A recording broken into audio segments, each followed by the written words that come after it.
Las Vegas is a very rapidly growing urban area, which is surrounded by federally owned land. In 1998, what happened was a piece of federal legislation was passed called the Southern Nevada Public Lands Management Act, known for short as SNPLMA. A little bit hard to say that, but people are getting used to it. The Southern Nevada Public Lands Management Act was intended to provide an orderly way to privatize public land in the Las Vegas Valley.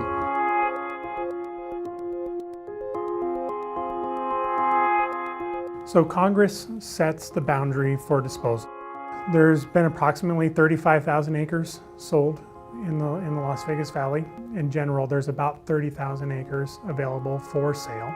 A person desiring that property for either their own use or to develop it would go to the appropriate local agency and say, you know, I really want to use this. This is what I want to do with it. And can you help me? And can we nominate this for disposal? Because if I can get this, this is what I will do. And then they will put it up for auction. And at that time, that person will have the opportunity to bid on it, and they will have to decide whether the going price is consistent with their needs and goals. The sales of public lands here in Clark County have generated over $3.5 billion.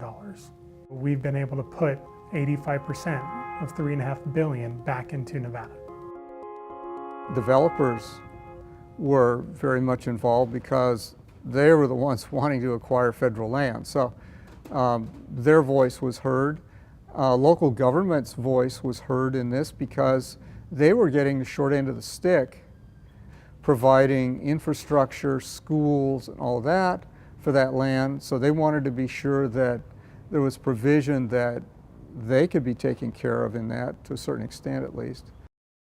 When you read the beginning of the act, it says for the orderly disposal of certain public lands in Clark County and for the acquisition of environmentally sensitive lands. We've actually bought more land than we've sold.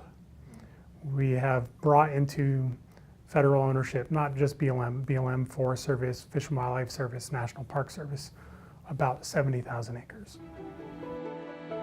A couple of lessons learned are be sure and know what you're proposing to sell. What is it? What are its real values? What are the problems associated with that?